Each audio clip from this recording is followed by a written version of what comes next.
Hello and welcome to the Jack Hopkins Show podcast. I'm your host, Jack Hopkins.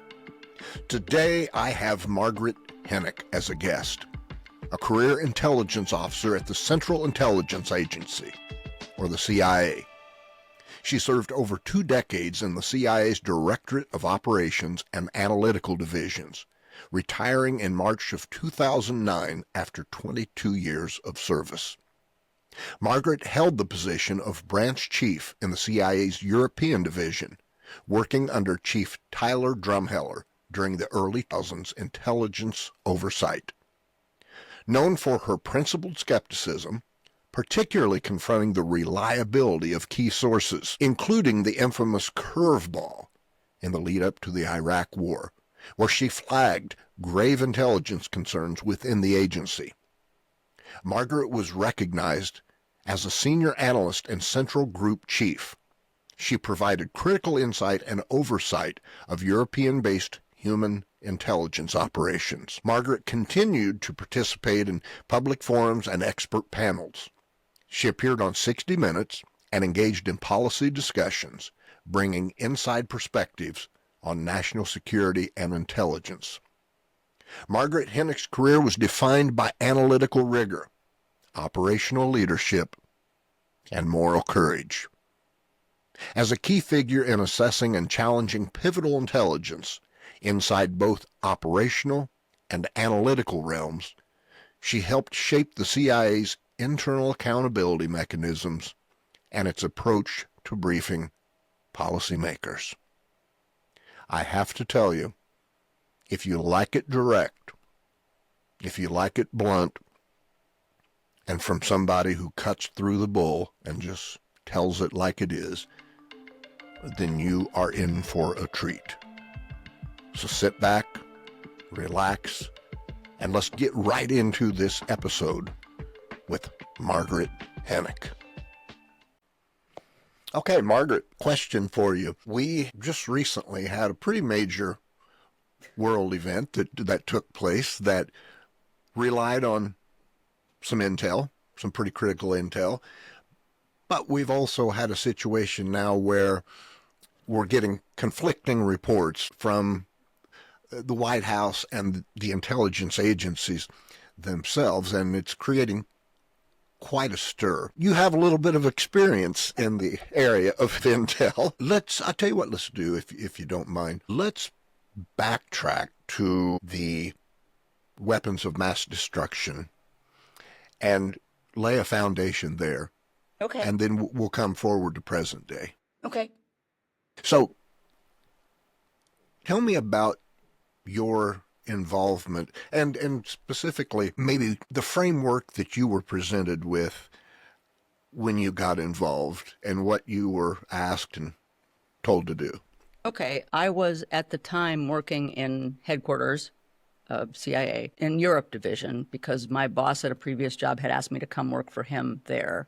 So that's where I was. And I was, the offices in Germany were part of my thing. And I was minding my own business, and he came down to my office, which almost never happened, so I figured it was bad. And he said, Jim Pavitt, the DDO, had asked that somebody take a look at what did he say? The source of the BMD in Iraq. And he asked me if I would do it because the guy was in Germany. So I said, sure. And it's a piece of vetting agents is a piece of what the business is and should always be part of. And so I didn't know where there's a ton of material. So I asked 2 guys who worked for me to go find it and bring it to me and to read it so that I would have somebody to talk to.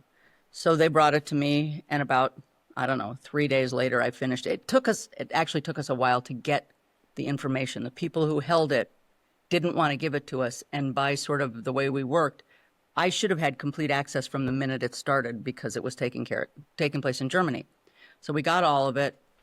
And as I read through it, I talked to one of the guys who was a longtime German hand. And I asked him what he thought. And he said, oh, you're going to be insane. So I thought, okay, not a good start.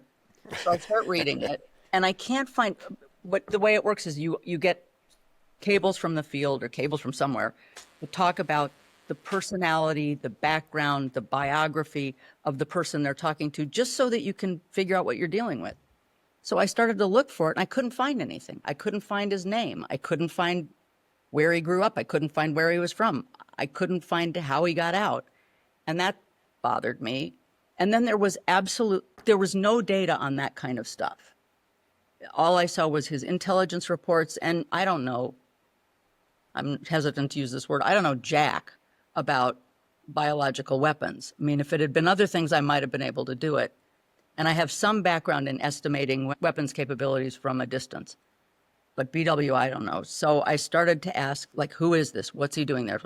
So I put together my first reaction to it and sent it up the chain, which was, we know nothing about him. I know nothing about him. I can't find out why I should trust him. Because without any background, you don't know why you should trust him. And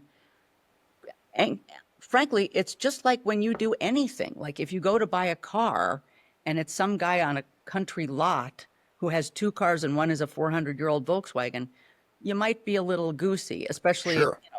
So you have to find out, where did he come from? What did he study? How did he get into the business? Where did he work? And I couldn't find any of it. And then when I started to read it, it just didn't sound right. So I wrote a thing that said, I don't know what's there, but I don't know what he knows either, and I don't know who he is, and that's a problem. That would have been, say, mid-September 2002. So in mid-October, when it had all sort of passed through, I got a call to go up to the deputy director of CIA's office and talk to his executive officer, whom I'd known for a long time and who was from the operational side. I should have said that first. The stuff was all written by WinPack, which was allegedly a combination of operational knowledge and expertise. So, okay, I believe that. So we get up to talk about it, and we start talking, and I say, well, we don't know his name. And they all just sit there. And I said, we don't know where he's from. And I'm saying this I said to them, I'm saying this based on the fact that nothing's written down. And they all just sort of sat there. And I thought, this is sort of weird. So then I said, and I don't know enough about biological weapons to sort of read the mechanical part of it. So can somebody which one of you is the biological weapons person? And again, they just sat there. And of course, Wow. I was not known, nor am I known now, for controlling my temper. And my mentor at CIA I love him dearly. I still am in touch with him, but he was the least temperate person on the earth. He was a smart guy, but oh my God, I can't even tell. That's where I learned the F word. And how you could use it as any form of speech. You sure can. And I am expert. So I said, okay, so who's the expert? And then I said to the guy I knew, who's the BW person here? And he said, well, mostly they're history and political science majors. Which I said, okay, so when we're looking at the thing that you think he's saying we should look for, nobody in this room knows what that looks like. Have I got that right? And they started to get prickly, which they should have. And it just sort of went down in a giant, cloud of fire and smoke because I just got mad. And I kept asking them, what's his name? How do we know it? How did somebody interview him? Nobody answered anything. So I said to them, here's what I think. You guys have found a couple of paragraphs in an intelligence report that you're putting forward as real intelligence. And they said, okay, we're done. So I went back and I said to my boss, okay, it's covered. I told him I thought he was worthless. Yeah, not covered. Just before Thanksgiving, we have another meeting, and it's exactly the same dynamic. I'm still bitching about, I don't know any details. I can't find any cable traffic. Somebody should give, and you, sir, who are the big head honcho here, you should be getting it for me. Then they all just sort of still look at me. So then one of them starts to argue with me, which is fabulous as far as I'm concerned. And I say, well, what makes you think it's biological warfare? And she says, because he said it was.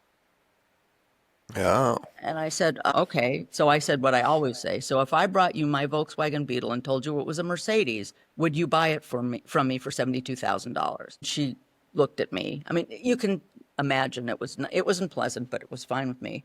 So Right. I went through all of my objections, which I can enumerate for you, but it's a long list. And we broke up again, and I thought I'd killed it again. And then 2 days before the slam dunk meeting that Tenet had at the White House, we had another meeting. And again, they couldn't explain anything to me. I kept arguing with them. The referee said nothing. And I kept thinking, why do you keep calling me back? I can't figure out what this is. So they said, well, it's in the middle of this, George Tenet, we're in his area, who knows me, sort of reaches his head in, or sticks his head in, and he says to everybody, don't trust her, pointing at me. She's out to something, just sort of a yuck, yuck, yuck, yuck, yuck. But of course, I thought that should have meant that he and I know each other, therefore you should maybe take me seriously. Right. But of course, that's not what happened. So it all blew up again. And I just thought, okay, well, they're not going to ask me anymore. End of January, it's the Powell speech. We get a copy of the Powell speech because that's the way it works. They send it to the intelligence piece that has the account. And I read it, and it's all the stupid curveball BW information in it. They've got these trailers, and it's just like, I mean, I knew this because I knew it from previous experience. The Soviets had an MX weapons trailer that they put missiles on, and they moved it around the Soviet Union so you couldn't find it. So am I talking way too fast? Not at all. I think my listeners will love this. Okay. So I say to them, how do you know what you're looking at? How do you know that it's not, he didn't make it up? How did he get out of Iraq? An Iraqi in this kind of a position, as is true in most countries like that, can't just leave. So how did that happen? Still no answer, but we know he's an expert because he told us he was. And that. Sure. And so I went back and said, so we came to nothing. And I went back down again to my boss and said, okay, here's what happened. And I wish I had the memos, but they're all classified. And unlike some people that we could mention, but we won't, I don't think it should be in my bathroom. Right. So I don't remember the exact dates or some things like that, but I know I sent an incredibly pissed off memo and wrote to the 7th floor, which is the director, crossed out all the stuff that they shouldn't have been using and said, you can't use this, and wrote on the paper, you cannot use this. This is not proven. It may be completely untrue. They may have something, but this guy doesn't know anything, which I thought was the safest and most accurate way to say it. So then my boss says to me, the day the speech is on, he calls me, says, come up to the office and we'll watch the speech. And of course it opens with Powell in front of those pictures. And one of the people who was in the room watching the briefing with us said, oh, I heard that Bush wanted a Adlai Stevenson Cuba moment. So, you can only, you can imagine. So Yes. I went back up and wrote another thing about what are you doing? What is this? We don't know what it is. And then I sent a piece to DOD and said, how come you guys believe this? Tell me what's making you believe it, because I don't get it. And I could be wrong, but nobody's given me a reason to believe that I'm wrong. So instead of writing me a cable back, a guy who worked at DIA, whom I knew, brought me a copy of the cable that I had sent, and it was all marked up with snotty little, oh, look, it's this kind of a person who's going to tell us what we're doing. Right. So I said to him, get me the names of these people. Not for now, but let me have my ammunition. And of course, shortly before we went in, we had another call to come to another meeting. It was the same thing. So that's, I think, 5 or 6 meetings like that. So I just figured they kept trying to make me change my mind. I couldn't figure out why until all of a sudden, when they went in and they didn't find something quickly, I thought, they knew it wasn't. I mean, I'm not sure that our people knew. Right. They were not the brightest bulbs in the chandelier, but it was clear that they didn't care. It wasn't that they knew or they didn't, they just didn't care. And was it at this moment, Margaret, that your bullshit detector went off, or had it already been triggered? It was, in fact, my parents lived, it was in Washington at the time, they lived just on another suburb. And my mom said to me, when they finally announced that they hadn't found anything, she said to me, do you think you can relax now? I said, has it been that obvious? And she said, how many times do you normally say the F word in a day? Right. Frequently. So yeah, I was insane by Thanksgiving. Yeah. Now, I've got a question for you, because having served in the military, I'm very familiar with the chain of command and how you don't, in the military anyway, you don't customarily call out somebody in the rank above you, particularly at the top. That's just not how business is handled. But when it comes to matters of life and death and war and troops' lives and all of that, is the culture any different at the CIA in terms of if there's somebody that you feel is so wrong and making such a bad decision that there's kind of an open door policy of come in and unload and let me know? Not to the top. But what struck me at the time, through the whole thing, I kept thinking, there must be a piece of this that I don't have. There's probably that I'm not cleared to know, and that's fine. That's how compartmentation works.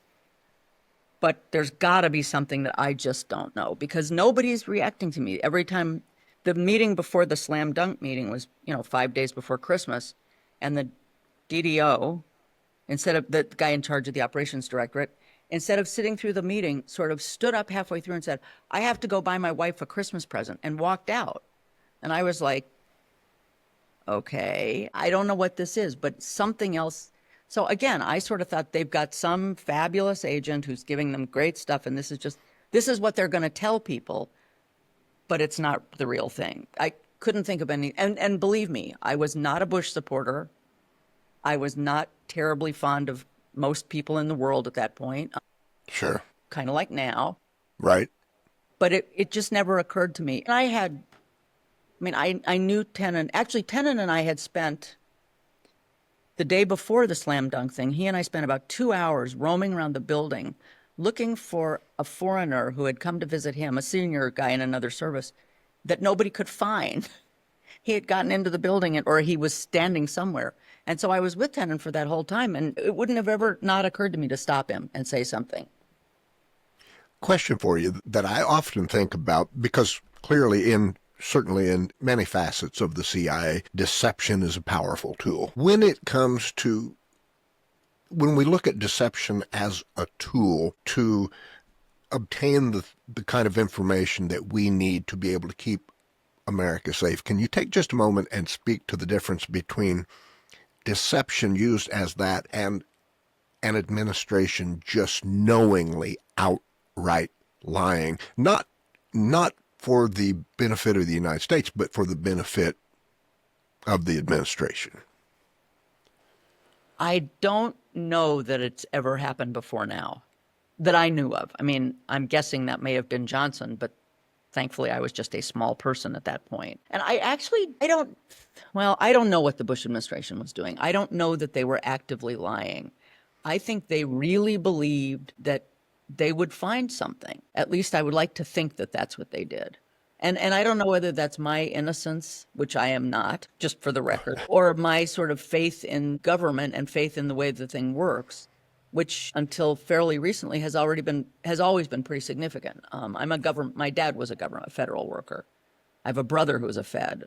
My baby brother for a while was a federal prosecutor. So I come from that family. And in all honesty, even the people that I don't love at work, it's basically a bunch of people who are pretty solid and pretty good. And it just never occurred to me that the administration would be that dreadful. They would follow policies that I might not agree with, but that kind of lying. And when it became actually, Jack, more probable maybe, was when they were making the case that Mohammed Atta had met Saddam Hussein in Czechoslovakia, I think, in the Czech Republic. That may be wrong, but he had met him somewhere. And they kept saying it, and they kept saying it. And we talked to, the officers there, and they kept saying, no.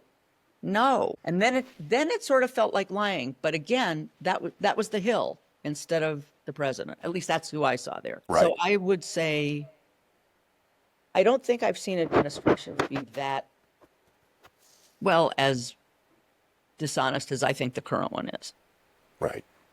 Okay. And that's interesting, and I'm glad you pointed that out. One thing I try to always remind myself is that regardless of the level from which something's occurring, where human beings are involved, they are still human beings who are just as vulnerable to the same type of biases that myself or anybody else is. So, for example, we've all probably made a purchase or made some decision where there were some things that popped up that were saying no, but we wanted it so bad that we justified going ahead. Is it fair to say that kind of thing, you've seen that also happen on higher levels where it's really critical? My assumption is that's what happened with Iraq. Okay. They really wanted, I still don't know why they wanted to go in, but they really wanted to go in. And I have a fabulous book on the topic. He is a friend, but he's also a real journalist. Robert Draper's To Start a War. He walks through sort of how it happened, and it makes, and I read everything because of where I was. I don't think it was, I think they really wanted to go in and do something. And what I don't understand is You're the president of the United States. Don't let the current one hear this. Like, so say you want to go in, especially after 9/11, which is, Jack, another factor. But 9/11 changed things, I think. We went from being sort of reasonable and a little bit less afraid. And all of a sudden, everybody was afraid. And I think that changed things. I don't know whether it's changed back, because I think I told you I retired in 2006 because I could, but partly because it wasn't the place that it had been. Yeah, right. So I do think they did that. I'm sorry to keep talking. No, not, gosh, I want you to talk forever. Oh, be careful what you wish for. You know, I have to take a moment to say this, that of all of the CIA people that I've had on the podcast, the thing that I find is consistent, even when I happen to know or they've indicated in some way where they may be politically, I have found that all of my CIA guests are about as clear-eyed and unlikely to make accusations or to assign things to somebody that they don't know for sure. And that, for me, I think there's such a, as I'm sure you know better than I, public perception has been so shaped by Hollywood about the CIA, right? And then with the advent of the internet, people being able to look at files of MK Ultra and you know, all of those things. And that, to them, that's the CIA. Right. And my experience has been so far removed from that let me put it this way, if you're a podcast host who's looking, you run kind of a hammer 'em, just pound them with anything kind of show, CIA people are not who you want to have on, because they're going to stick as close to facts as they know how to. Is that a fair assessment? It is. That's a very nice compliment. Thank you. I think you're welcome. The ones that I've watched of yours, I mean, I know Cash and I know Cypher, and that's totally them. And in fact, when I joined the agency approximately 100 years ago, I figured I was the only, I mean, I grew up in Los Angeles, good liberal, I was born in Los Alamos, so that gives you sort of the picture. Yeah. And a pretty liberal family. I worked for Ralph Nader before I joined the agency. Interesting. And so people I knew, I assumed wouldn't be there, and everybody would be pretty much a right wing. In those days, right wing wasn't what it is now, but would be much more conservative than I.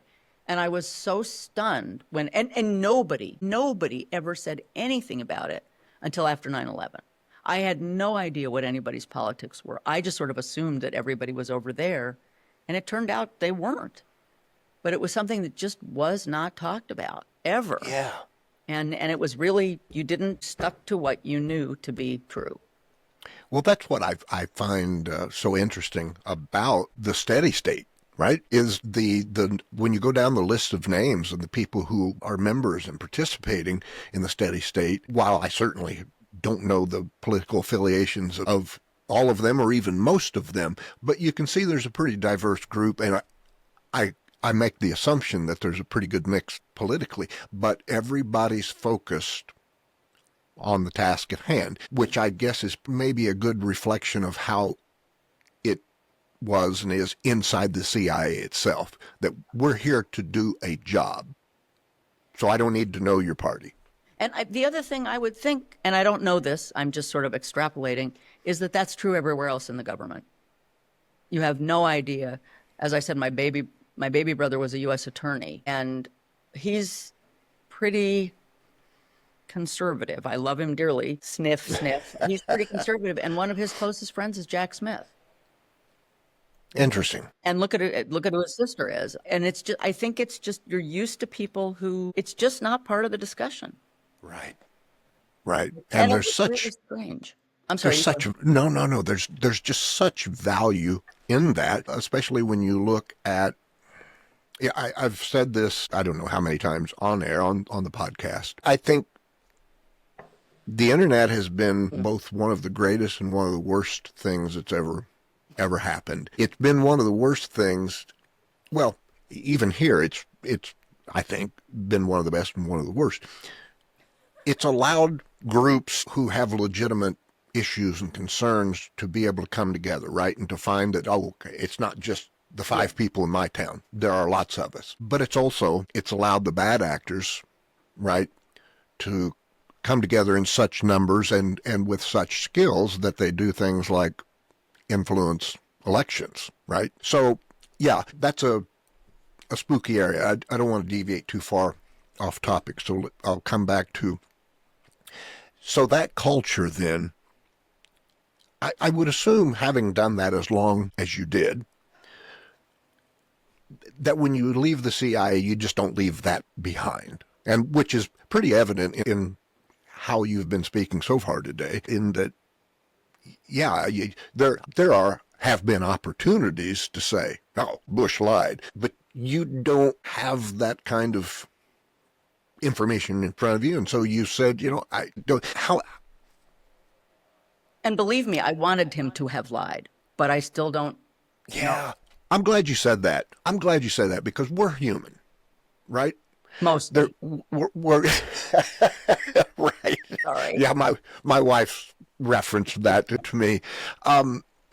We all have, and I think so often, I think there's a lot of people who kind of believe that certain people in certain jobs, because it's kind of the opposite end of the spectrum of what we've been talking about, that they are so professional and so that they don't have their own emotions, right? That are kind of an aside. And of course they do. We're human beings. It's just that some people, namely yourself and your colleagues, you've learned, as to use a word that you said earlier in a different context, to compartmentalize, right?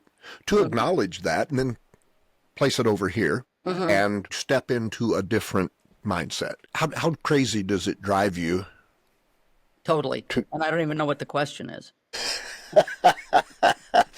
How crazy does it drive you to get on, if you get on social media or if you watch the news, if you see, I guess, the dialogue, right, between just everyday human beings about what they know, what they're sure of, that drive you crazy? Oh, yeah. In fact, I no longer really watch the news. I'm a good coastal lefty, and I listen to NPR for 5 minutes an hour. That's the news. Although I do read most of the standard newspapers that you would expect me to read. Actually, that's not true. I mostly do the crossword puzzles, mostly because I can't stand it. It just makes me a crazy person. Right. And you don't get anything, or I don't get anything positive from it. It doesn't tell me we're moving in a good direction. It doesn't tell me people are smarter than they were or dumber than they were. It's just like, oh my God, we're here again. Yeah. So I just I can't stand it. And I am not on social media at all. Yeah. Is that something that you think is probably a lot of CIA people lean in that, or no? I doubt it. I think I'm just sort of vaguely antisocial and kind of a hermit. Yeah. So I'm happier not knowing things. I know an awful lot of people who spend a fair amount of time on things that I think I've never been on Twitter that I can remember, maybe Blue Sky once or twice, asked to go find something. I've never been on Facebook. I do think there are people who do more than I do. And I think for social reasons. Sure. But it's a different thing than other people who are on Facebook, who are on those, I think. Yeah. It's interesting you say that, because because of what I do, a lot of people would maybe not guess this. I'm pretty much an introvert, right? So I use social media. That's kind of my social time, right? Because you can just click and you're back to your privacy. Not that I don't have friends. I think I still have one, but really, yeah, all right. But I understand that, and it can be overwhelming. Mm-hmm. And I think I talked to John Cipher about this, that I was asking him about sometimes is too much information, does it just slow things down and cloud the issue? And I can't remember his exact answer, but something along the lines of yes, and we have to be very good at sorting and that. So coming back to WMD, tell me a little bit about the sorting process after you saw where everyone was at. Give me more words about what sorting process is. Well, when you realize that, okay, this perhaps is what they want to believe, and maybe even in the back of your mind thought, okay, and it could be just utter bullshit, right? Because yes, it's what they want to believe, and perhaps for a good reason, but then maybe Mr. Bush just harbors some ill feelings towards how his father was treated, and has that agenda. How do you go through sorting the information that in your case you didn't have, right? But that you were being fed that wasn't really information in the first place? I think it sort of has gone back for me to all the times that I thought about whoever it was in a different circumstance. So that if it was somebody that I generally thought, yeah, that person's not my same shooting distance, but they know what they're talking about and they're generally honest about things like that.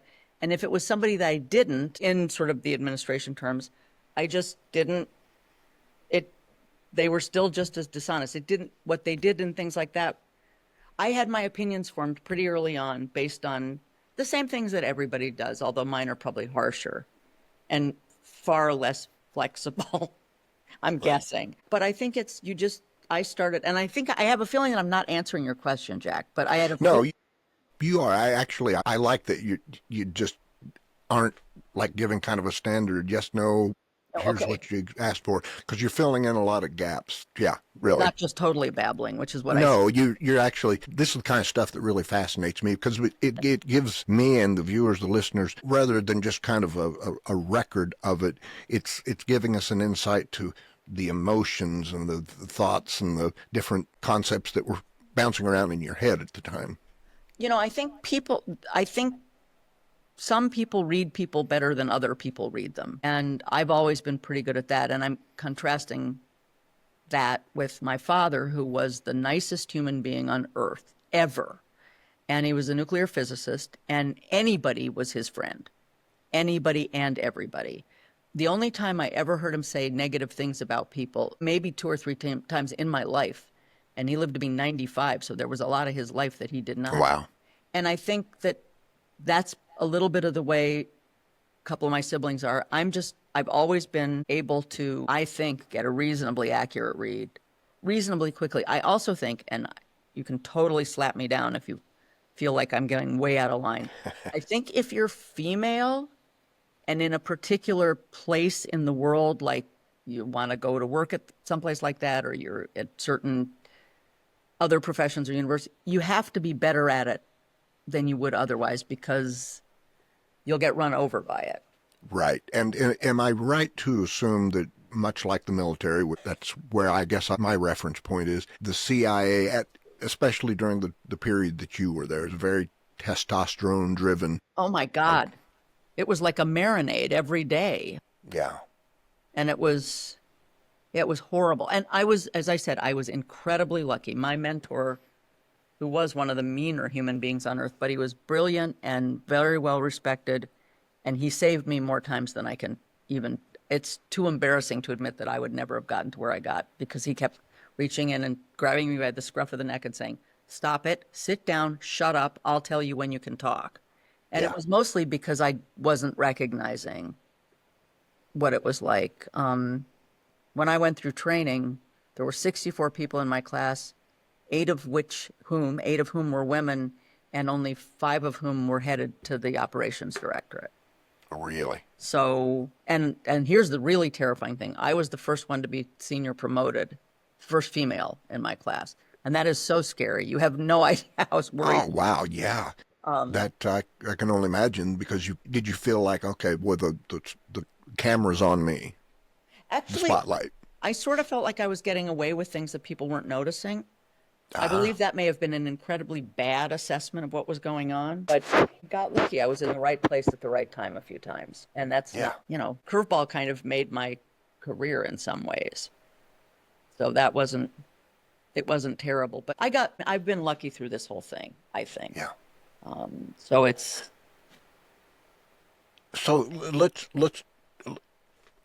I know you may not have, like, be able to say, I know how he felt, she felt, but if the only access to this answer you have is just how you felt about Okay. them, how many people in the administration at the time did you sense, and this may just come from watching the news clips Mhm. of different people speaking, how many of them did you feel at the time were not at all uncomfortable with the WMD presentation as the public was getting it? I thought Powell was the only one who was uncomfortable. And I didn't think he was uncomfortable enough. But everybody else, and I didn't see I saw lots of underlings of people, lots of congressional staffers, lots of like the guy who was the DOD, what's his name? Rumsfeld's gopher, whatever he was. Those were the people that I saw more than the actual principals because they didn't come to see my level. They came to see George Tenet and people who were senior to me. But there was never any implication from anything they said and anything I read that maybe this wasn't the right. They started yelling about BMD like 10 seconds after 9/11. Right. And it felt, they all felt like that's what they really wanted to think. I don't know that they believed it, but they sure wanted it to be true. And I do remember a couple of senior aides to senior people saying to me, it doesn't matter if Curveball's not right. We'll go in and we'll find something terrible anyway. And I just thought, wow, really? Yeah. So that would indicate that it was worse than I initially said to you that it was. Just what's your opinion on this? Just because of the powerful, domineering type personality he was, how much did you sense that what President Bush was putting forth was because it's what Dick Cheney was leaning into? It always felt like that was what it must be, but I've had people tell me subsequently, it was Bush. Really? Now, I don't know, Interesting. I have zero idea how accurate, Sure. but Sure. more than one person has said, no, this was George Bush. And I That's just remember fascinating. sitting there I guess it was on 9/11 and watching Washington sort of, again, I was in headquarters then, vanish and seeing Bush with the look on his face when they told him he had to stop reading to the kids. And I thought, well, that's got to be Cheney. But I have heard more than 5 people say, it was Bush. So I don't know, but that does never stop me from talking. Yeah.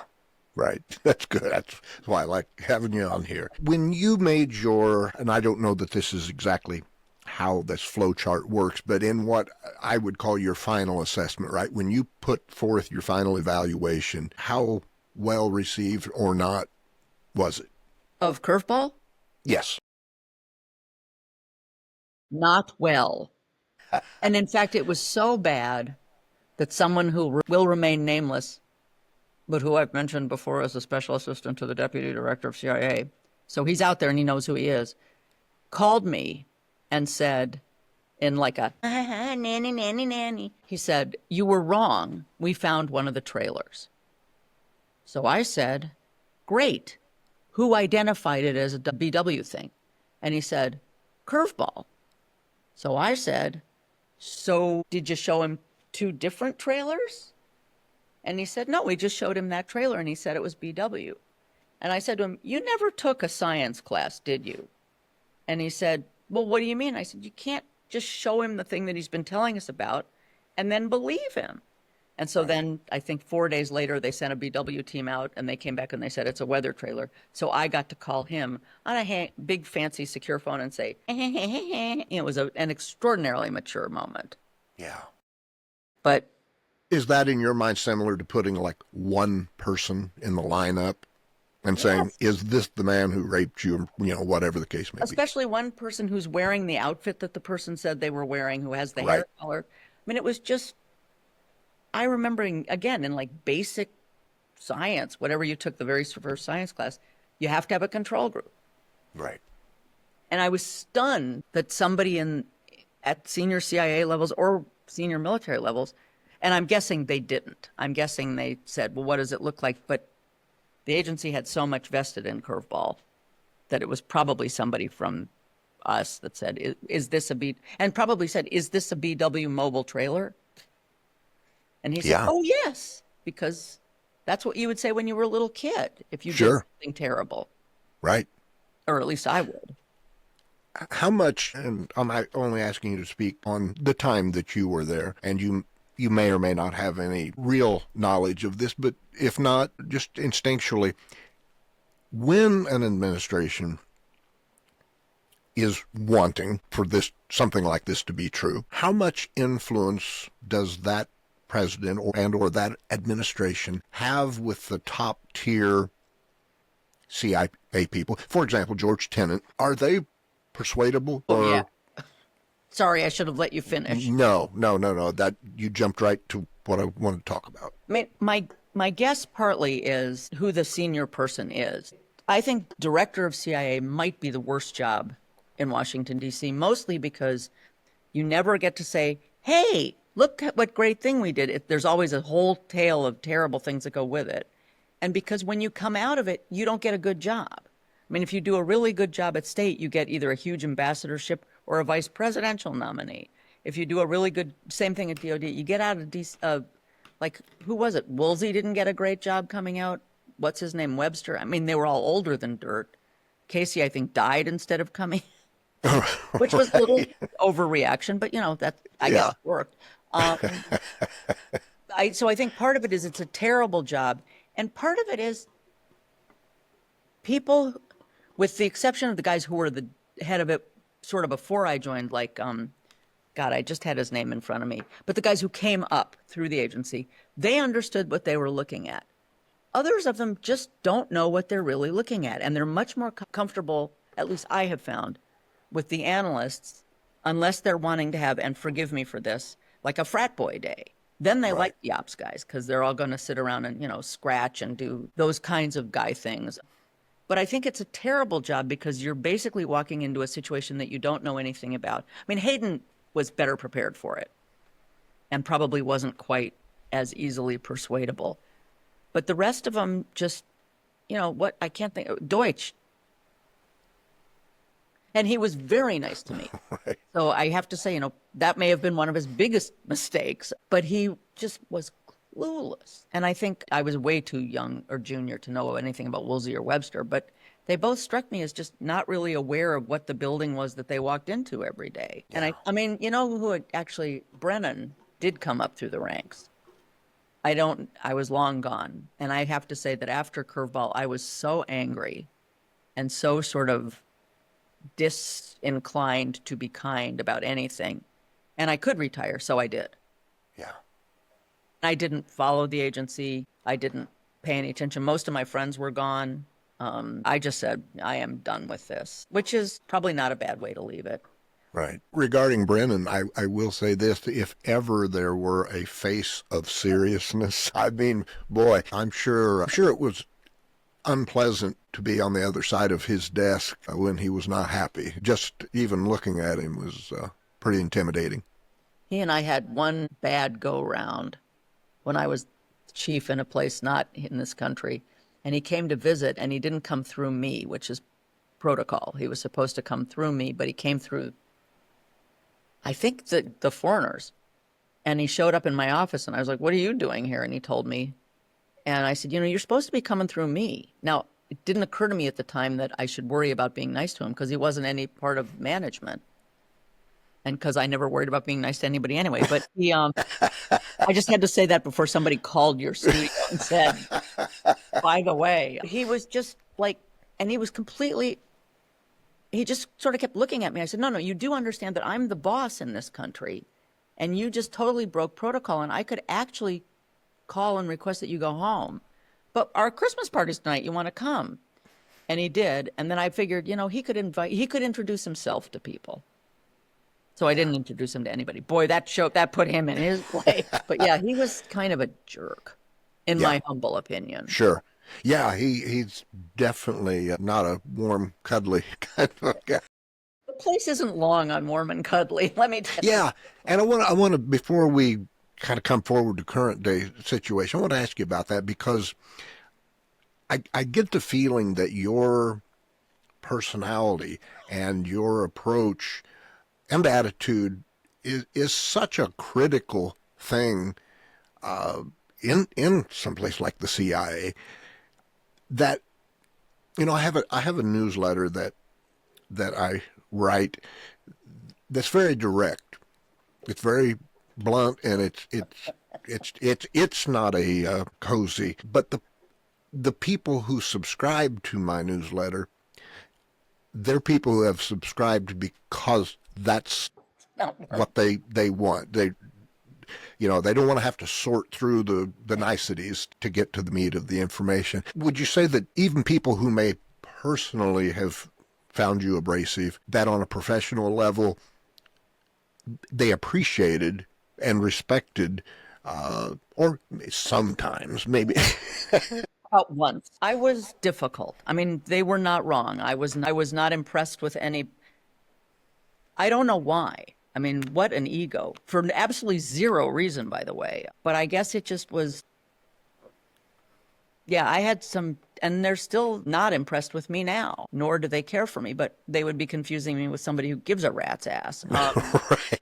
And there were people, and again, his name is Paul Redmond. He was my absolute savior. And it was just by coincidence that I worked for him and got some good jobs. We had testy moments, but other than him, nobody else quite ever forgave me completely for being me. And I did have, when I was early on in training, this is kind of what it was. And I was in the office of a guy who was really senior to me, but I was just sort of roaming around the building. And I said, I'm going to go do this or whatever. I don't remember what it was. And he said, okay, whatever you do, try not to be yourself. And the opposite of the usual advice, right? Try. And I thought, wow. But I suspect that was kind of the opinion of a lot of people. And there were people who still, even to this day, they don't like me. And, hey, oh, well. You've identified something else you and I have in common. So there's that. Again, you should really keep those things to yourself, but go ahead. Right. Is that something that you developed throughout your CIA experience, or was that who you were before the CIA? Probably a little bit of both. This is totally off topic, but it's a great story. I couldn't get a credit card until 1980 because I wasn't married. Wow. And I finally got a credit card from a high-end department store in Washington because the woman said to me, is this cash or credit? I said, I don't have a credit card. And she said, stay here. And she got a form and we filled it out and she said, I'm going to get this approved. She went off and got it approved. And I got a credit card from that store, which I still use to this day just because, but I couldn't. So I think that brings something up in you that if you sort of grew up, and believe me, I was incredibly entitled. I have never had a rough, I'm not saying that the world was mean to me. It's just, it was how it was. Right.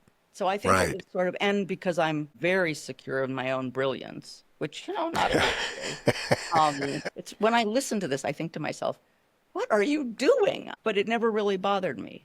I mean, I got angry. I didn't get frightened. And that was... Well, would it be fair to say that within you there is this, I don't know, I see this phrasing used a lot now, when somebody approached you with that attitude, or even maybe just going through the world sensing that attitude about women existed, did that conjure up that, oh yeah, hold my beer, kind of, watch this? Yeah.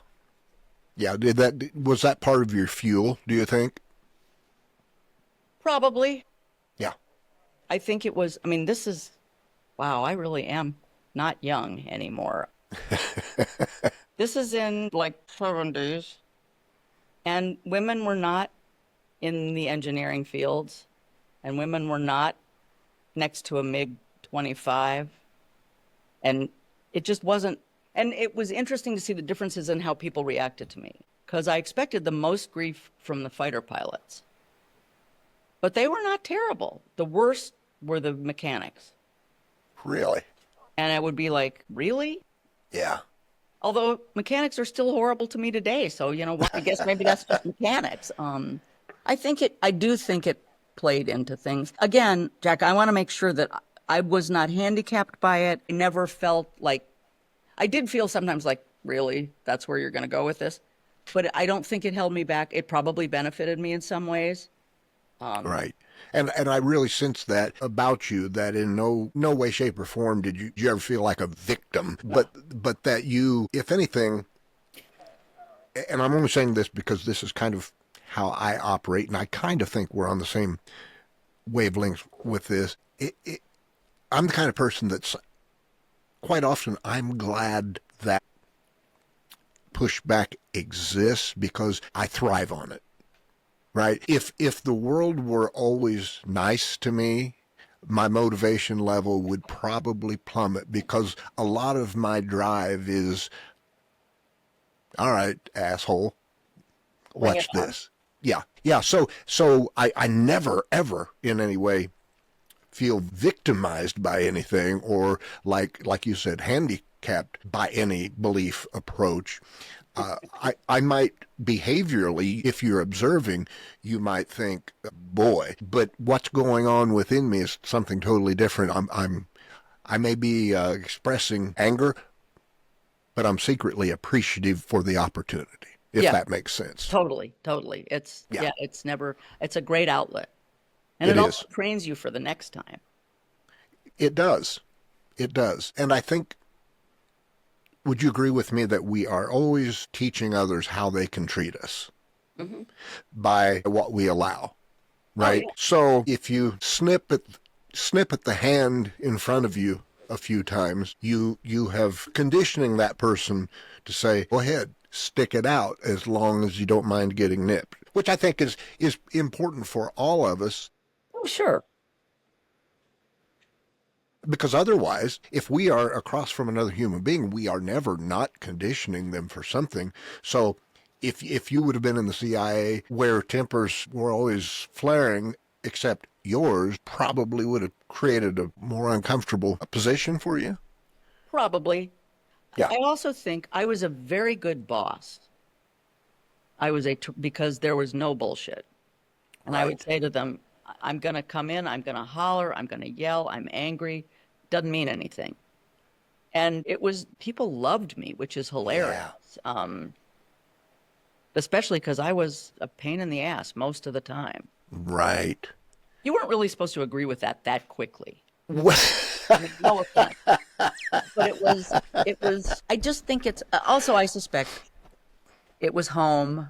I was a daddy's girl. Daddy, I could do no wrong. I'm the yeah, oldest, So I played by the rules mostly, but when yeah. I decided not to, it was just ugly. I'm sure though on a childhood development side of things, it probably did a lot for your sense of security in Oh, yeah. yourself to have that unconditional love. Yeah. Have you ever thought about that?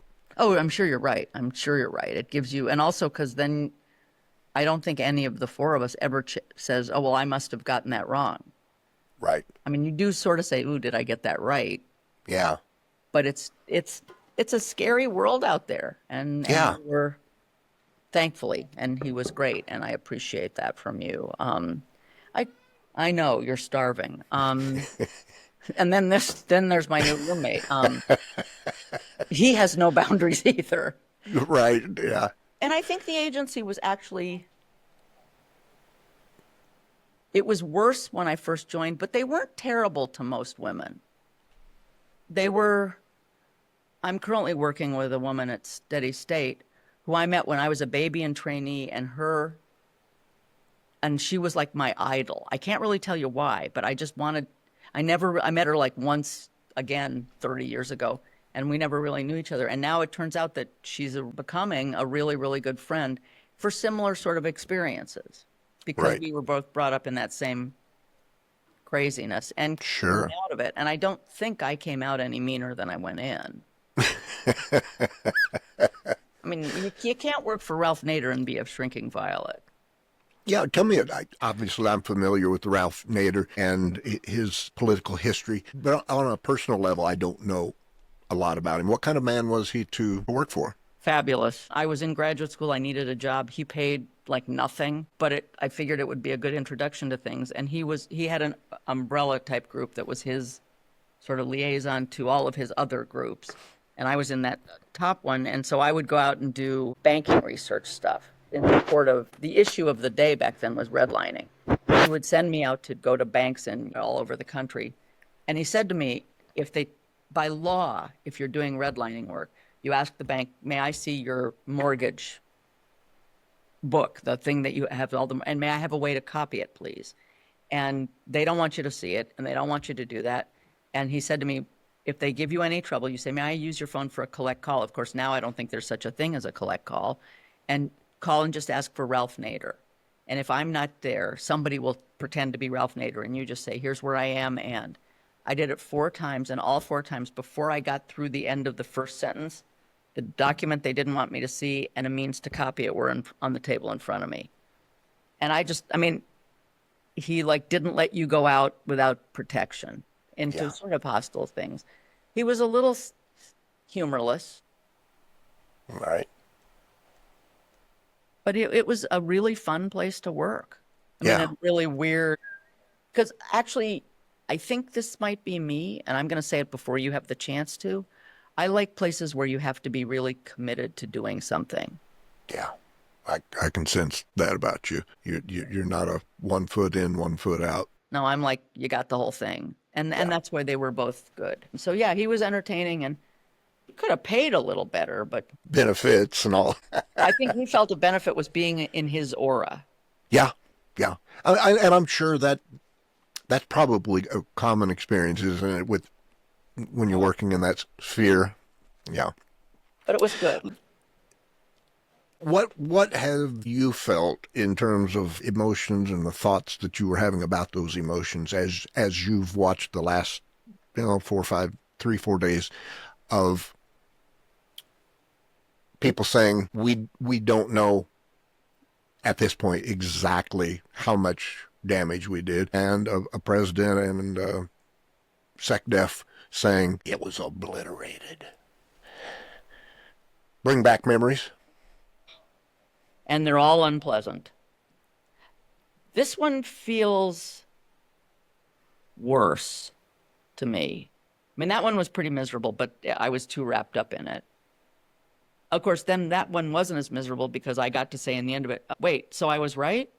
Yeah. Which, of course, I said loudly and frequently. This one is appalling, I think. It's just, and it takes me sort of back to what I think I said earlier, but of course, that's too long ago. I can't remember. It's so bad, and it's so wrong, and it so teaches the world and the country the exact opposite of what should be happening after something like that, in my opinion. Right. And I don't know whether I have the advantage of, having been alive during Vietnam and remembering what that was like, or that's no advantage at all. But it's just to be so comfortable with such dishonesty and to not get any, that's one piece of it, I think, Jack, but the other piece of it is, where are the people from that party who are saying, hey, wait? Where's Lindsey Graham? I know that everybody's going to, or maybe we don't want the answer. Where are the people who serve, like Joni Ernst? Are you freaking kidding me? Yeah. He served there. How can you allow them to reduce it to the guys who flew the planes? Right. And how can you allow him to not? It's like, I don't even know what else to say. It feels worse to me than Curveball felt. Without asking you to, because I know you wouldn't, without asking you to say, yes, he's lying, no, he's not lying. He's totally lying. Okay, yeah. And I think, do you agree with me that we can say that about this among other reasons, because we have such a rich history of his willingness to blatantly lie, that his affinity for it. Right. Yeah, no, you're totally right. I think, it just doesn't make any sense to me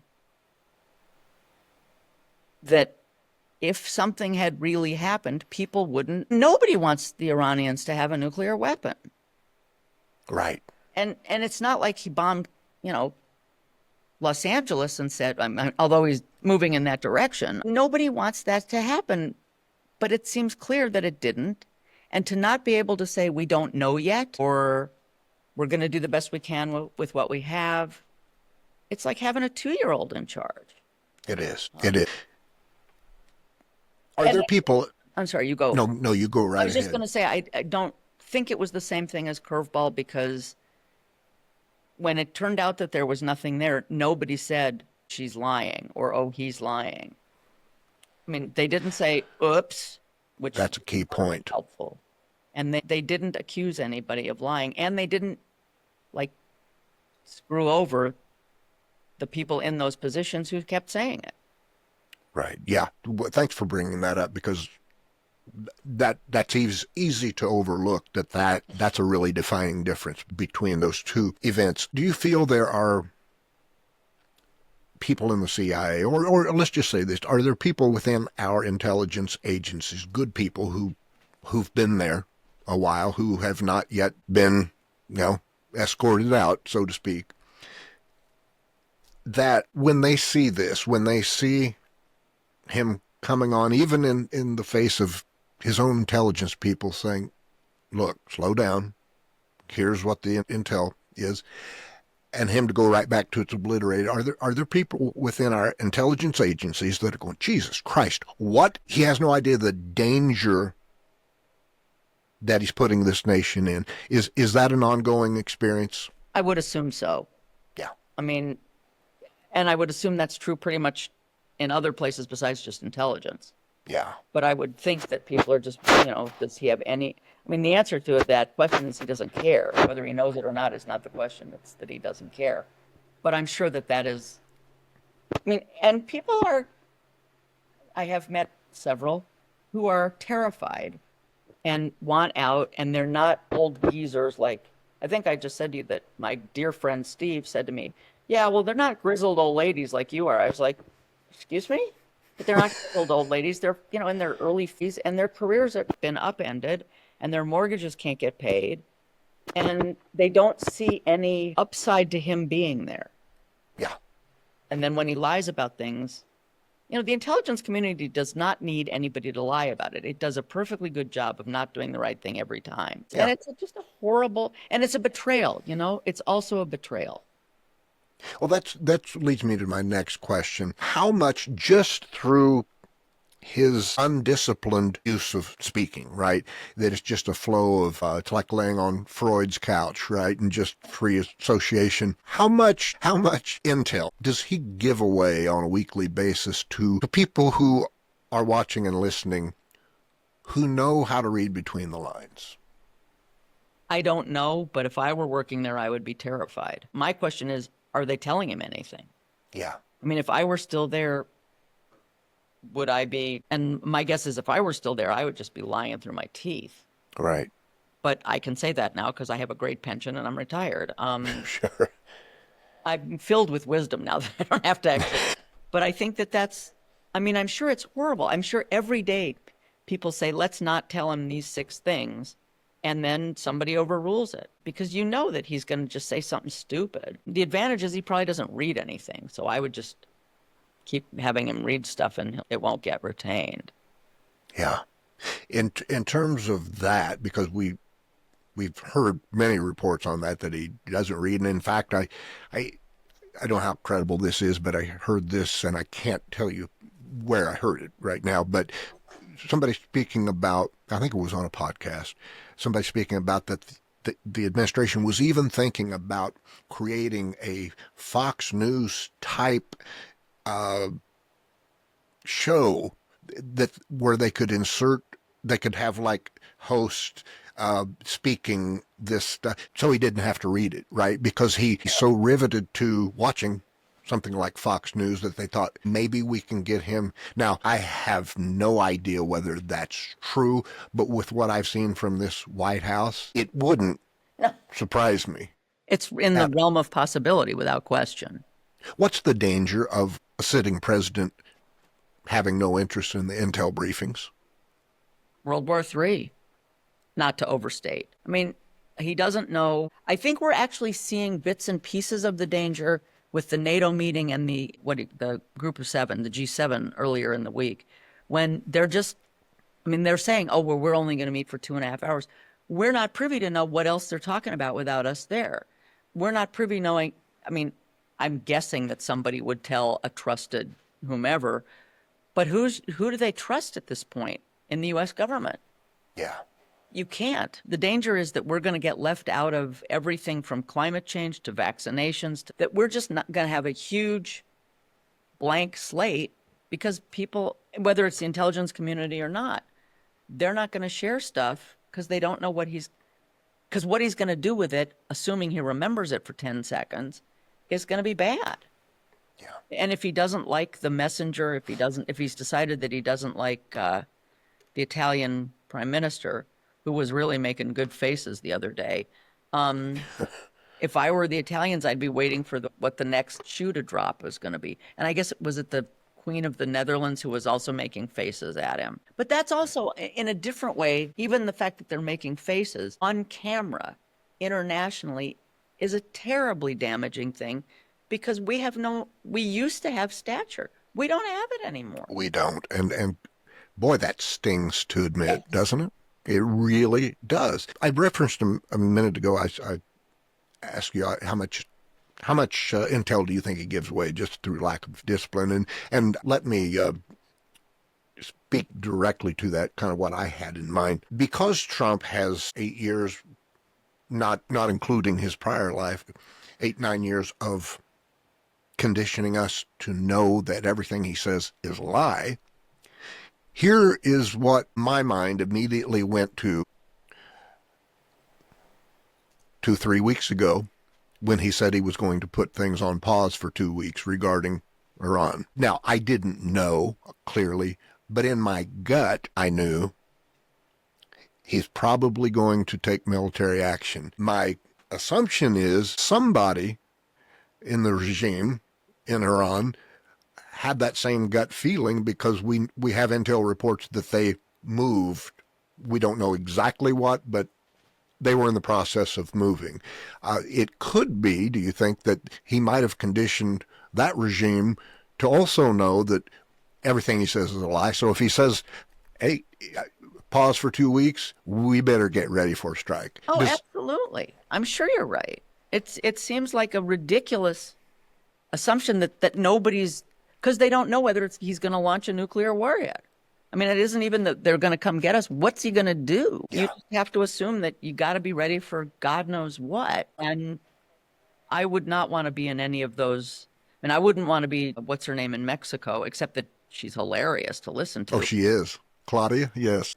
And I wouldn't want to be in Quebec, in Canada, because every day they sort of have to wonder, is he really going to come across the border? Yeah. And Hegseth certainly doesn't appear to know anything or have any spine. I had a, not necessarily an experience, I had a thought, kind of an epiphanous moment last night.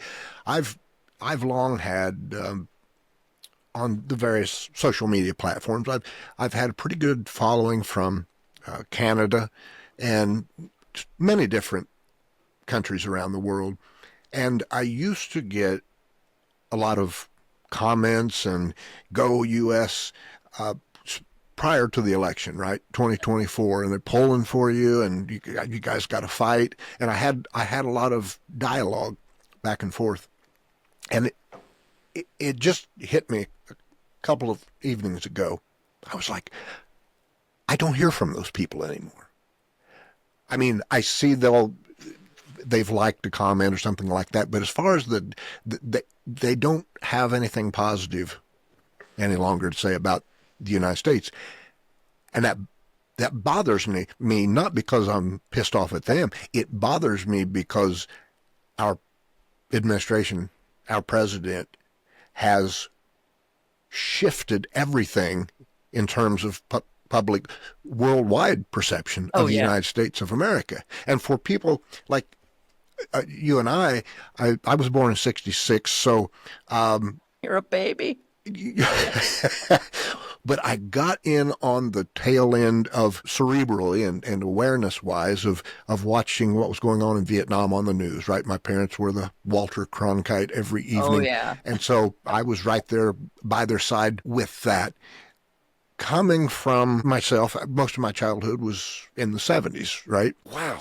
It's such a weird sci-fi experience to try to comprehend that the world is now looking at us like this. It's just upside down. And having served in the military, thrown into the mix, it's maddening. Yes, infuriating. Absolutely. And disabled, you can't feel like you can't do anything about it. Yeah. I think that's another, I mean, I guess this is Which brings me to this question. steady state. I asked John Cipher this. I can't remember if I asked Stephen, but I asked John, what is for him personally, so this is for you personally, what is the thing, the experience, the news report of the event? What is the one thing where you are like, fuck me, it's over? Of the event. Just the Constitution, the democracy, what this country has been for almost 250 years. What's that moment that rocks you back on your ass and you go, my God, we've crossed the line of no return?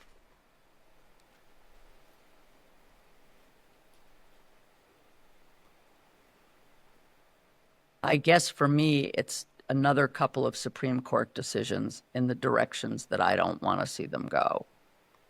And while that's not quite him, that's why we're having those problems. Absolutely. It's, I mean, part of it, I just cannot imagine what person on earth resents medical care or food going to poor people, and more importantly, to poor children. Like, Yeah. who are you? And I don't know.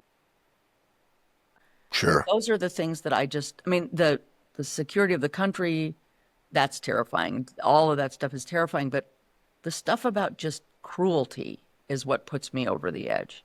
Because Yeah. I don't think we were ever cruel. We were stupid sometimes, we did the wrong thing sometimes, but we weren't cruel, I don't think. Right. And that's, for me, that's what and we're just getting crueler and crueler. Right. And I guess, again, this is his existence, but the followers who are not willing to say, wait a second, what do you mean people who have more money than God don't have to pay more? I'm going to have to pay more, and I'm going to have to pay more outside of taxes because people in my community are going to be starving and sick. That's where I have more trouble with that than with my former field of employ, because it's so awful. I like what you said about cruelty. Obviously, there are a diverse array of opinions on what I'm about to say, so I'm just speaking for myself. Personally, I have never looked at, even knowing how horrible some of the consequences were, I've never looked at President Truman's decision to drop the bombs as an act of cruelty. Right. For me, cruelty starts at intention. Mm-hmm. Why are you doing what you are doing? If the intention is rooted in solid, pro-American, pro-democracy actions, even if those actions are horrific in the consequences that they create, it was not an act of cruelty. And again, this is my definition. Right. Donald Trump is not making most, or some would argue, any of the decisions that he's making with good intentions that support democracy and that defend the Constitution. And I would argue he, as I think, at least on some issues you would agree with me, he engages in acts of cruelty, I think sometimes just because he enjoys acts of cruelty. Any thoughts on that? Totally agree. He is a bully. He's an old, fat, weirdly orange-faced who doesn't, I mean, he hasn't learned the first basic thing of makeup, which is to blend, blend, blend. Don't have those lines. That's And that in itself is enough of a crime for me. I grew up in Los Angeles. But I think it's his cruelty, which is sort of ever present and omnipresent and at the top of him. Again, that's bad, but the fact that it's being accepted is what I think he's done to the country. I think Yes. he has made a whole slew of people unkind and cruel and all of the isms that nobody, even if you're sort of thinking, it's maybe a little, he's just somebody who has made us and our population a crappy place to be. Yes.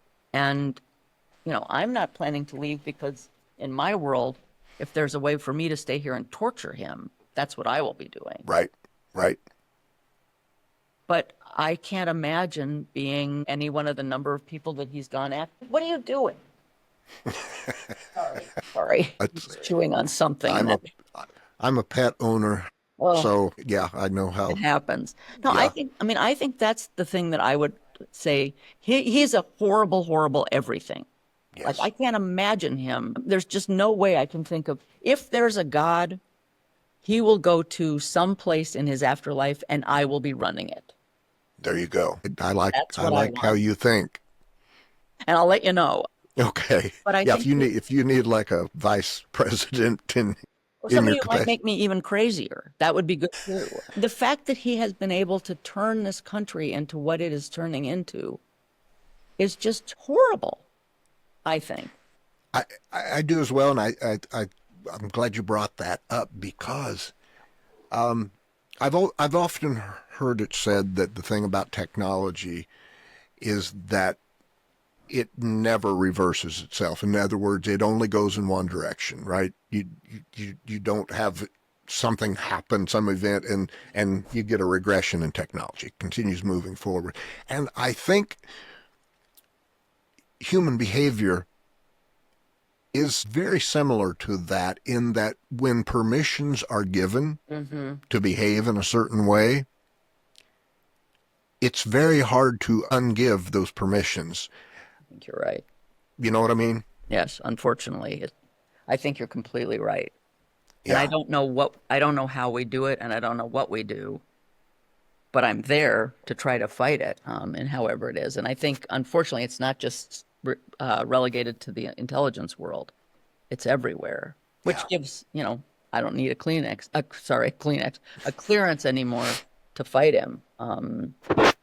But I think you're totally right. It goes in that direction, and I don't know how we bring it back. Stephen, I remember a lot of what Stephen talked about, but one thing that seared into my mind, because I remember in the moment, kind of the icy chill that I experienced. Not that I didn't already Right. know this cerebrally, but coming from him and his background and who he is. Somewhere in the beginning of the podcast, Stephen said to me, he referenced that we're speaking out in support of the Constitution, and I can't remember exactly how he worded it, but essentially we are fighting against this thing that's happening to us. And he said, in a very matter-of-fact way, he said, you and I are both taking a risk doing that. Now, I knew that, but boy, that was a solidifying moment to have someone who had operated in his capacity and experienced and seen the world in the way that he has, something you might expect from your neighbor, just throwing out generalizations. But coming from someone, a qualified comment like that, I was like, yeah, it's not just my crazy ass thinking things like that. It's legitimate, qualified people. Oh, yeah. I think everything's a risk now. Stuff that didn't use, writing letters to certain people, writing letters to the editor, writing stuff that we're writing and putting up with names on it. And we have, if people can join and not provide their names, not to us, but we'll keep them hidden. And that's just a terrifying place to be. Yeah, and one that maybe this isn't true of you because of the things that you were privy to and the things you knew about and saw. But I can honestly say for myself, it's a place I just never, in a realistic way, never fathomed. I knew that, sure, theoretically, these things happen in other countries, but we were raised on such messages of strength, right? And that the United States was the leader. Yeah. And the people looked to us, that it almost created the illusion that this couldn't happen. And I think in some ways that's the very illusion that was taken advantage of. Mm-hmm. Our complacency, our comfortability with it can't happen here. So what could it hurt to vote for the guy? I mean, I think that those things allowed it to sneak up and pop us right between the eyes. I think that's totally right. And when you come from this can't happen here, you're basically saying, well, I'll just wait till it does. Yeah. And I think it's unbelievable. What measures, if any, when you think about it, do you imagine or not that are happening within our intelligence agencies on some level to say, what, if anything, can we do to compartmentalize or to prevent what we know is eventually going to happen with this kind of recklessness? I guess I'll ask it this way. First of all, do you think anything like that is happening or not? And if so, what are some possibilities? I hope it is, but I don't know. I think I think people who are currently like in the workforce there and other places are different from the way we were by virtue of their commitment to actually having balanced, healthy lives where, sort of you do say, I don't really have to do this 12 hours a day for 6.5 days a week, which we didn't say. We said, yes, sir. Yes, sir. And as I was leaving, they were starting to say to me, well, I can't do that. That's on Saturday. I'd be like, so I'm guessing that the combination of, well, I can't do that because it's going to take longer than 12 hours, but also I don't know how much risk, because this is big risk. I mean, this is like serious risk. Yeah. You can tell I grew up in Los Angeles. This is like serious risk, man. Sorry. And I don't know that they're thinking that way. If I were doing it, I would hope that unless it was something that said the Russians are launching a weapon tomorrow, they just don't share it. Now, I'm sure they're not doing that. I'm absolutely sure of that. But if it were me, I mean, if he wants to appoint me to that job and I am happy to take it, it would be, run out of a different building. It would change its name and you'd have a whole bunch of people there still working, but you'd have a real one somewhere else. Yeah. And is it mind-boggling to you to sit here now and even discuss like those kinds of things? Oh, yeah. I can only imagine that it's just like, what? Well, on an hourly basis, either I or one of my 3 siblings says, I am so glad Mom and Daddy are not here anymore. I've said, my mother passed in October, and I swear to you, I've said that multiple times. I said, of all of the grief and whatever, the one thing I'm glad about, every time something happens, I go, I'm glad she's not here for this. Oh, yeah. It did happen when you were talking about things that were a risk. My folks are buried at Arlington. And I have to say, it's an odd thing to say, but it's a very nice cemetery to visit. Yeah. Yes. And it's very nice because you don't have to do anything. Like they do everything. Right. Which is nice. And it's well kept up and it's beautiful. And people come in and they're respectful. And I was over there one day and there were 3 police, and I go fairly often, it's close.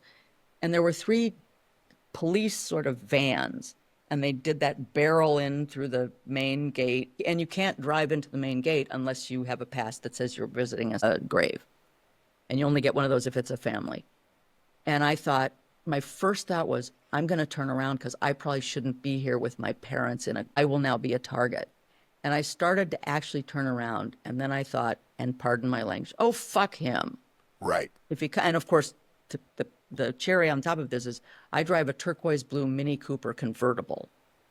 So they're really going to come after me? Right. It's like going after, I don't know, Goldie Hawn and Private Benjamin. But it was really a second where I thought I can just turn around and then they won't see me at a grave and I won't be in a problem. So yeah, it's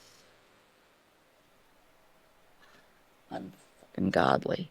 Yeah. No, and I like that spirit though, that on the fly, fuck him, because I can't tell you the number of times in the last year on things I've written, posts that I've made, podcasts that I've done. I have to remind myself that that kind of hesitation goes against everything I believe. Mm-hmm.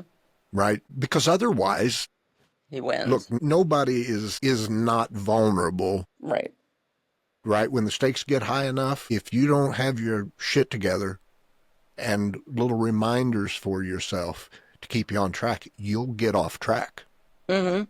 And that's what my biggest concern is the country, and I'm talking about from the side of resistance and the people who are pro-democracy, from the masses getting off track far enough that without realizing what they've done, they've thrown in the towel. Mm-hmm.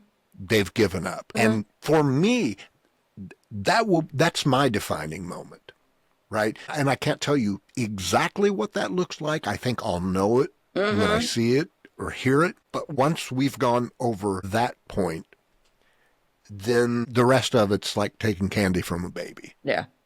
Yeah. Totally. I think I think we have to be there for each other. And I am not that kumbaya kind of person. Right. Basically, it's, I'm here for me and my cat, and the rest of you can just kiss my ass. Right. Which is, generally not a really great position. But I think we have to just say, we're going to do this, and we're all going to do it together. And we're going to be there, and when we need each other, we're going to do it.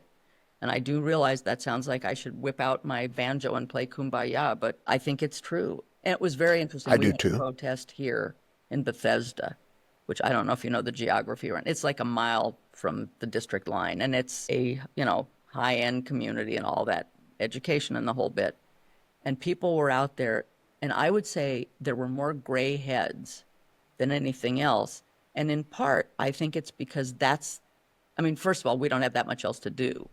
Other people actually don't have jobs. Plus, it's like, oh, good, an activity. How that is a sad and yet true statement. But I think it was sort of all of a sudden everybody kind of looked. And I went with two friends, but we didn't know anybody else there. But it was like we are actually in this together, and because of who for sure who my mom was.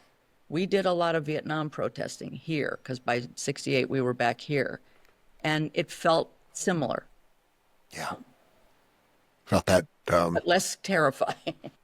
Right, feel that unity.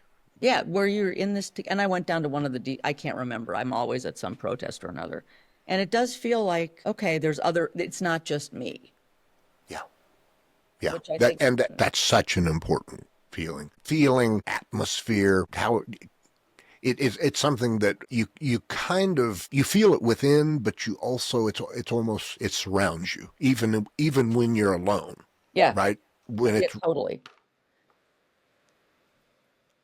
More and more often what I've done, I'll make a post or comment or maybe post something in the news, and over and over and over again I'll get the question,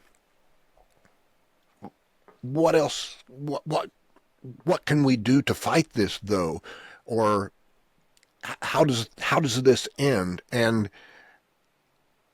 I've been posting more and more of this. You already know the answer. You're asking the question because you are uncomfortable with the answer you keep coming up with, and you're hoping someone will have something that's less scary and more comfortable. And then that's the comment. Mm-hmm. I don't think, well, I'll put it this way. I think most people are intelligent enough that if they choose to, right? If they choose to apply some just basic analytical thinking, look at the pieces we know, look at the history, world history and Right. U.S. history, look at everything backing that, it's not hard to boil it down. You know what I mean? Mm-hmm. It it's not that at this point there's some like you're out in your garden and witness an orchid opening and it's this beautiful moment where everything goes back to normal. Mm. It's not. Mm-mm. So I think your point then that we're there for each other. I mean, I know you're on as a CIA person, right, on Good. the episode, but the in a way the most non-CIA thing you've said is we need to be there for each other. And I think perhaps what we might benefit from more than anything regarding that is a better understanding of what it means to be there for each other. And I think we touched on that it doesn't mean we have to build a commune, right, and all huddle together and live in that. Like you said, I've got 4 dogs here at home and 3 kids and a wife. Only 2 kids still at home. But my point is we can come together powerfully Mm-hmm. without, with the exception of protests and things of that nature, we can be connected, Mm-hmm. in a way that spans coast to coast, Mm-hmm. right? I'm sure you have a person or two in your life who you worked with that you've got such a deep level of trust in Mm-hmm. that it doesn't matter. They could be in Tokyo right now, and they're in Tokyo, and they know you're out on the East Coast, right? But nothing changes in that connection. Mm-hmm. It's not contingent upon distance or Right. proximity. And I think that right now, if we can find a way to foster that, I think that's going to be key. And I only pause there because, like I said, when people ask that question, you know, nobody wants to talk about it. Nobody wants to even go to the potential ugliness of where this goes. But when you have somebody that's only pushing ugliness and has ugliness for an end point, what else can you realistically think about in terms of what you're up against? That's not rhetorical, right? Right. Okay. Just check Right. before I sort of. Right. No. No. No. I'm just throwing that out there. Now, certainly, if you have anything to add to that, Well, jump on it. I think it's important that one of the things that we continue to highlight, and I think you're doing this, and I will confess, I didn't know you existed because I don't go on social media and because I'm an old, as Steve said, grizzled old lady. I think Steve it's fair also, to say a lot of people don't know I exist. well, we have to change that. But I think the fact that you're interested, not willing, interested in expanding out that kind of connection is a huge story. It's going to get up on the table again. I do wash the table before I invite people to sit down and eat sometimes. But I think that's the kind of from the caricature that might be you. That's a really important thing because people say, I did say to somebody, have you ever heard of Jack Hopkins? And it was my sister, and she is even more in a cave than I am. And she said, no. And I said, read Heather Cox Richardson on the 15th of June because Heather Cox mentioned you, which I think is like, I mean, having me on is really good, but having her mention you is like way better, as hard as I am, as loath as I am to say that. But I think that's the kind of thing that we need, that you are and I less so, but because I'm vocal and I have a lot of time on my hands. That's the kind of connection I think we need to push, is that we're not, A, we don't live anywhere near each other. B, I can't believe you don't have cats, which is kind of something we may have to talk about. I once did. I lived on a farm and I had a bunch. Okay. Okay, you've got some points. Do not jump up there. Sorry. But I think that it's the kind of not cross-cultural, but cross-country connections that we need to have and foster and maintain and expand so that we're all talking. Oh, my Lord, you're about to hear such a squawk. Mikey, really don't. Mikey, somebody really is a brat. Is what we do. That's a start point, is that you build sort of the webbing underneath it, is that cross-country connection with people. I knew it. That you wouldn't necessarily run across in the circles in which you live. And that cross-country webbing, I think, is the beginning of the it's not socializing, but the beginning of the, excuse me, just let me grab. Mike, you haven't been up here in decades. What are you doing? Come sit on my lap. I know you hate me right now, but that's all right. But I think you start there and you have connections between people who look at things differently, which I think is also important. Because Yes. then we can say we may not agree on everything. We may have come from different places, but I'm not selling my soul to Donald Trump. And you're not selling your soul to Donald Trump. We're finding a way to fight back. But I Yes. think it's and I think it's cross-generational, and I think it's cross-country, and I think it's cross all the other social sorts of things there are. And I had somebody who works with the Steady State, one of our fellows, Steve found, and he had sponsored some kind of a seminar here in Washington last couple of weeks ago and asked me if I could put up anybody. And I said I could take 4.